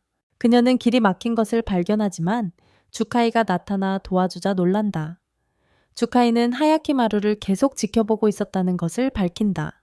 안으로 들어가자 그녀는 하야키마루를 재빨리 빼내려 하고 도로로에게 도움을 요청한다. 도로로가 하야키마루를 빼내기 전에 그녀는 그를 껴안고 모든 일에 대해 사과한 뒤 다른 아들 다하마루에게로 가서 그와 함께 불 속에서 죽기로 결심한다. 도로로와 하야키마루는 노인의 도움으로 숨겨진 통로를 통해 탈출한다. 하야키마루는 처음으로 하늘을 보고 그 기분에 매료된다. 하루 뒤 도로로는 섬의 보물에 대해 사람들에게 알리고 그 돈으로 집을 재건할 것을 약속한다. 그녀가 하야키마루에게 그 돈에 대해 말하려고 가보니 그는 없었다. 하야키마루는 다이고에게 향하는데 복수심에 그를 죽이려는 것처럼 보이지만 자신도 괴물이 될 것이라는 것을 깨닫고 마음을 바꾼다. 그는 아내와 아들을 잃은 슬픔과 후회에 잠긴 다이고를 남겨둔 채 떠납니다. 하야키마루는 새로운 삶을 찾아 떠나고 도로로는 하야키마루의 선택이 옳았다고 생각하며 흔들리지 않습니다.